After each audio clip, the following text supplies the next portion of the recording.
சிவன் கோயில்களில் இரவு நடசாத்திரத்துக்கு முன்னாடி நடத்தப்படுற பூஜை தான் பள்ளியற பூஜை. கோயிலில் இருக்கக்கூடிய மூலவருக்கு அர்த்தஜாம பூஜை முடிச்சுட்டு சுவாமி அவருடைய சன்னதியில் இருந்து புறப்பட்டு அம்பாள் சன்னதிக்கு எழுந்தருள்வார். ஒவ்வொரு கோயில்லையும் ஒவ்வொரு விதமாக இந்த பள்ளியற பூஜை செய்வாங்க. நேரில் பார்த்து மெய்சிலர்த்த இந்த பூஜையோட அனுபவத்தை உங்களுக்கும் இப்போ சொல்கிறேன்.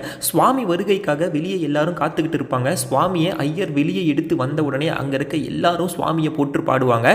காஞ்சிபுரத்தில் ஏகம்பத்தோட எந்தாய் போட்டினும், திருவாரூரில் ஆரூர் அமர்ந்த அரசே போட்டினும் எல்லாரும் பயங்கர சத்தத்தோட சுவாமியை பார்த்து வணங்கி சொல்கிறப்போ நமக்குள்ளே ஏற்படுற அந்த உணர்வை சொல்ல வார்த்தையே இருக்காது.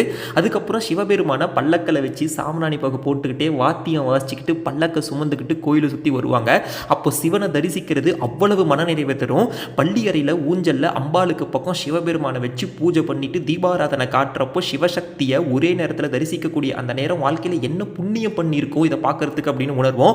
நீங்களும் இனி பெரிய கோயில் போனீங்கன்னா இந்த பள்ளியறை பூஜையை கண்டிப்பாக பார்த்துட்டு வாங்க. சிவாய நமக. திருச்சி.